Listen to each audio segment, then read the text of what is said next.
Hey guys, it's Anaifu, back at another video. In today's video, I'm going to be going over my thought process regarding the week 2 matchup versus the Florals, the Musketeer cat. So let's get started.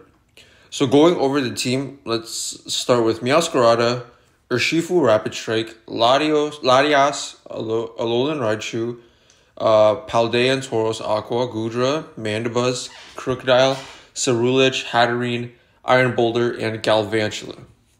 So to start, the first thing that I noticed while looking at this team is the amount of type stacks there are. For example, there's a lot of dark types, Musketeer, Mandibuzz, Crocodile, and then I saw that there were a lot of psychic types, Latias, Alolan Raichu, Hatterene, Iron Boulder.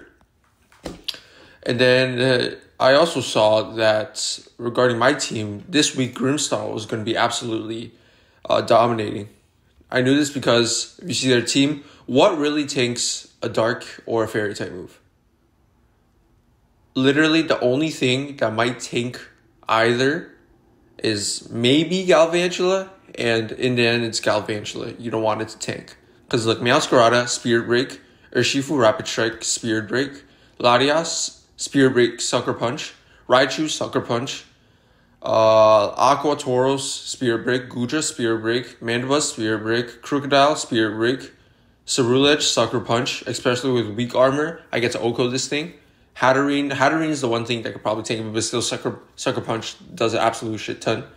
Iron Boulder, Sucker Punch, and Galvantula is the only one that can, I guess, tank both. So that's why I brought Grimmsnarl.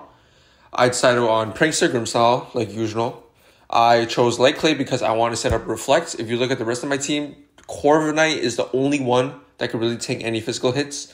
So I wanted to have Reflect with Light Clay so that I could boost my melee defense. We had Sucker Punch, of course.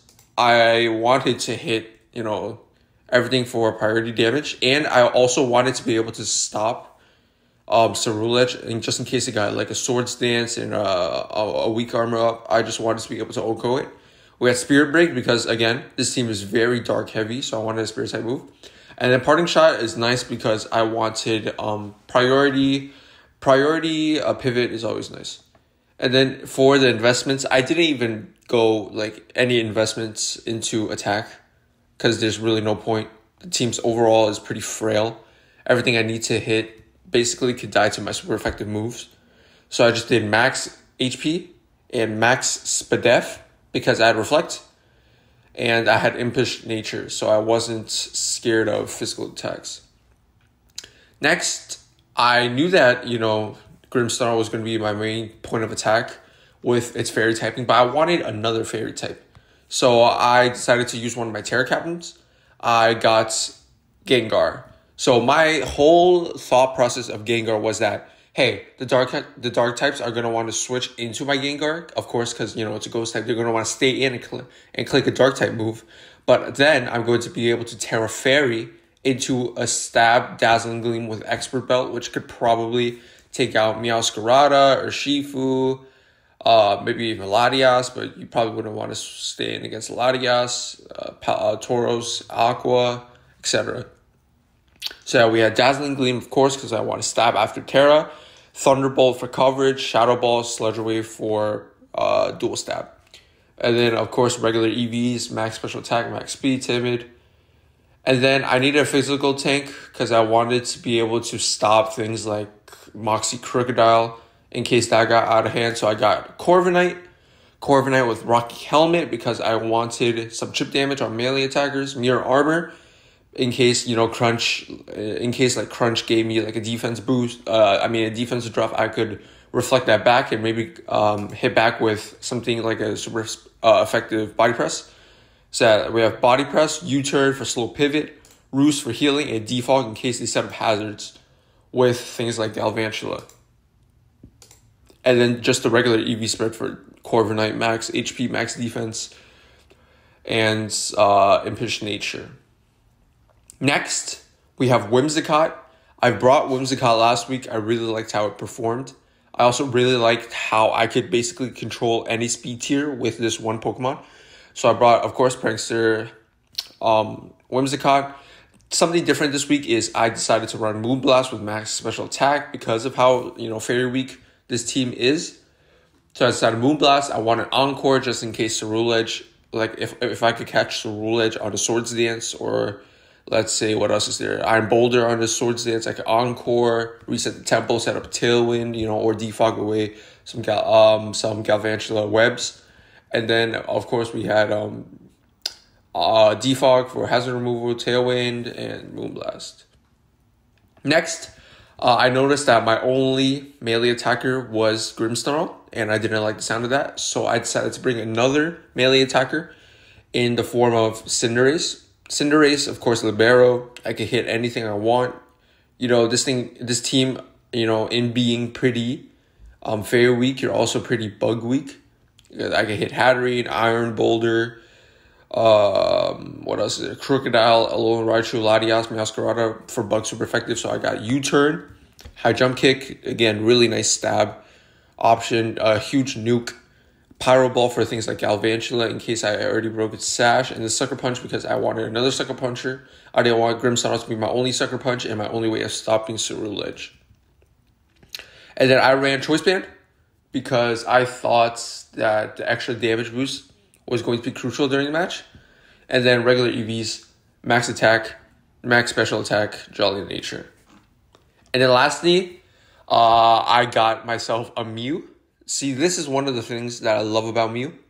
Mew is literally one of my favorite Pokemon to use in competitive because you can mold it into anything. So I needed a range tank, and I was looking at the lineup that Yuji had. I realized that, Melodic wasn't going to be a really good range tank. So I needed something else. So I chose Assault Vest Mew. Assault Vest Mew. I had Volt Switch U-Turn. I wanted both pivots in case, they had a Crocodile left. In case they had like Crocodile on the team. And then I switch into Mew. And then, the opponent thinks, oh, I could get a free switch into Crocodile on, a Psychic coming out. I could just U-Turn, knock off for hazard removal. No, not hazard removal. Item removal. And then Scald for burns. And then for EVs, max HP, max Bedef, Sassy Nature. Because I didn't want to lower any of my attacks. And I would rather have a slower pivot. And yeah, that's basically my thought process going into week 2. And yeah, let's get into the match.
Boom.